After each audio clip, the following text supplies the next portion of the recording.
papa yi suñuy maam yi sax ba ci ñun ñii suñuy grand frères yi ba ci ñun ñii ñu revendiquer la même chose muy lan retard des bourses ci état bu mel ne Sénégal pour man war nañ mën a dépasser foo xam état boo xam ne dañuy dem ba nga xam ne étudiants yi dañuy dagg seen jàng étudiants yi dañuy décréter grève ngir lan parce que jotuñu seen xaalis boo xam ne ñoo ko moom depuis mois d'octobre jusqu'au mois de mars lañu waroon jot suñu bourse 6 mois aujourd'hui nous sommes le 17 avril le 18 avril du moins ba léegi jotaguñ suñuy bourse et c'est anormal raison pour laquelle ñu dajale presse bi pour mën a wax ci ak ñoom li ci des nag li may wax mooy bourse yi am na élèves yu nekk ci logement yi fii ci biir école bi ci bourse yi lañ yaakaar pour lan pour mën a fay logement yi bu fekkee jotuñ bourse yi naka la ñuy def pour mën a fay seen logement leneen li ci des mooy am na étudiants yoo xam ne ñi ngi en 2e année ren dañuy def seen mémoire te pour mémoire bi dafa am ay projets yoo xam ne dañu ko war a réaliser projet yooyu duñ ñëw nii rek fi taxu seen baaraam mu am xaalis moo koy def pour jënd matériel yi pour jënd lépp lu jëm ci pour seen projet yi mucc ayib xaalis moo koy def ni ko président waxee sànq ba léegi gisaguñ lenn ci communiqué conseil des ministres yi que président bi wax na tel ministre de la formation wax na tel ministre de la formation te pourtant c'est leur pilier fondamental de leur projet dont ils incarnent projet bi ñuy incarne ñoom l'employabilité des jeunes ci la bokk mais aussi formation professionnelle ci la bokk donc loolu moo taxoon tey ñu invité presse bi pour war a wax ak ñoom déjà décrété nañ 48 heures de grève yoo xam ne def nañ ko lundi mardi mercredi ñu def suñu débrayage ñi ngi toog di déglu parce que état de paiement yi ñuy wax pour man wurul nekk trésor pour ñu koy dugal ci tiroir yi wala ñu koy xool nii rek c'est pour être traité dañ ko war a xool jox ñu suñuy bourse ndax li ñuy laaj ñaanuñu ko une fois de plus ñun ñoo ko moom. conseil des ministres ni ki démb amaloon nañ ko ci palais de la république yemoo ko fukki fan ak juróom-ñaan président de la république Bassirou Diomaye Diakhar Faye moo ko daal di présider ci teewaayu premier ministre bile di Ousmane Sonko. ci conseil des ministres boobule sax njiitu réew mi Bassirou Diomaye Faye daal di fay soñu premier ministre am bi di Ousmane Sonko mu préparé benn projet de loi ci lu ñeel protection des lanceurs d'alerte. ba tey ci boobule conseil des ministres njiitu réew mi Bassirou Diomaye Faye daal di sàkku ngir ñu fësal ay rapports yi nga xamante ne depuis 2019 ba ci atum 2023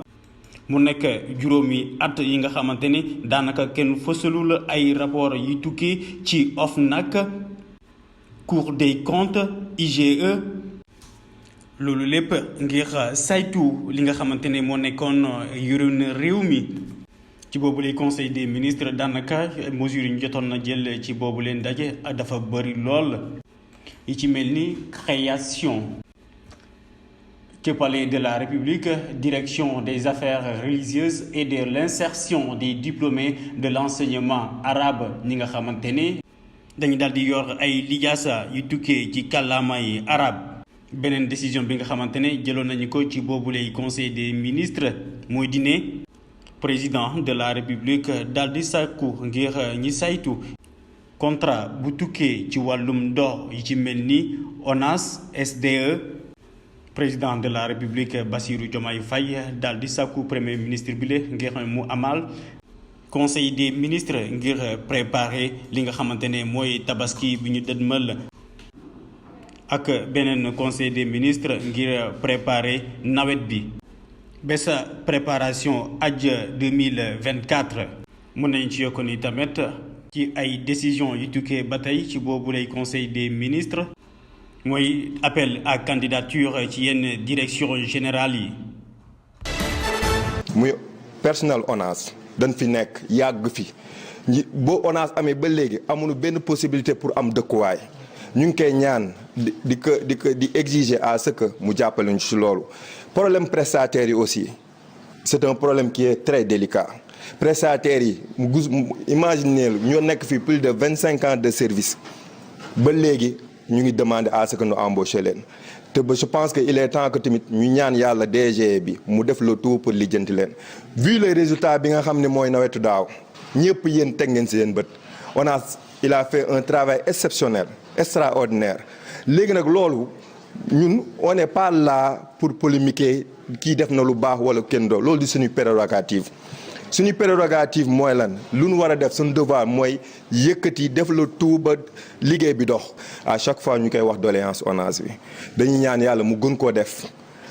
gën a ibbi buntam à ce que ñu xool nu ñu mën a améliorer condition personnelle bi loolu moo ñu yitteel en tant que délégué loolu mooy suñu objectif que à chaque fois avantage yi ñu am muy accord d'établissement bi nga xam ne am nañ ko muy ay avantage yu bëri yi nga xam ne ñun foofu lañ jëm à ce que ñu yokk ko pour que liggéey bi jëm kalam pour que ñëpp gis personnel ONAS yëpp gis seen bopp loolu laa amoon li ma doon wax. en tout cas ci ay at yu néew déminage bi gën a yokk donte am na luñ ci jot a def comme effort mais comme niñ ko xayma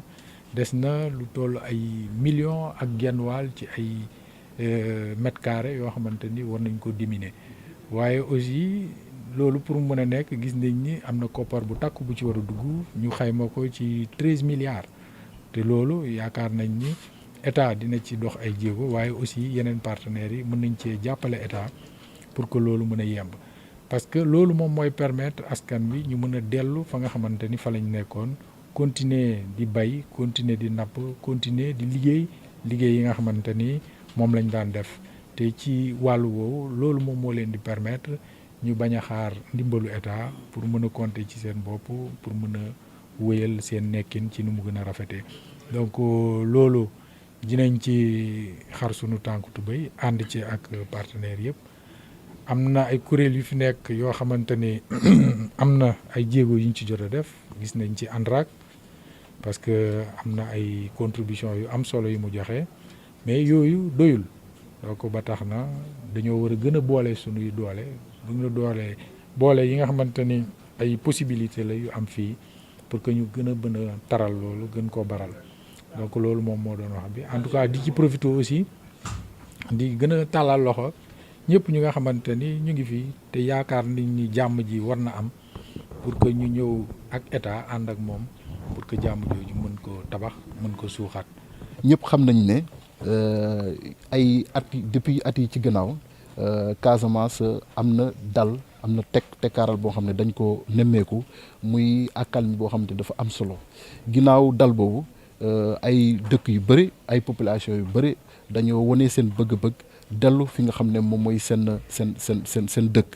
muy ay dëkk yoo xamante ne dañ ko abandonné ay at ca gannaaw ndax xeex bi nga xam ne moom la ñu nemmeekoon fii ci région bi ci biir loolu état fexe na ba créer leen jumtuwaay yi wër jox leen jumtuwaay yooyu yi nga xam ne yooyu mooy tax pour ñu mën a dellu donc d'abord ci li nga xam ne moom mooy kaaraange fexe nañu ba ñu assurer kaaraange bu mat sëkk fii ci Casamance ba nga xamante ne tey ku ne mën nga dem di dikk fu la neex fii ci Casamance.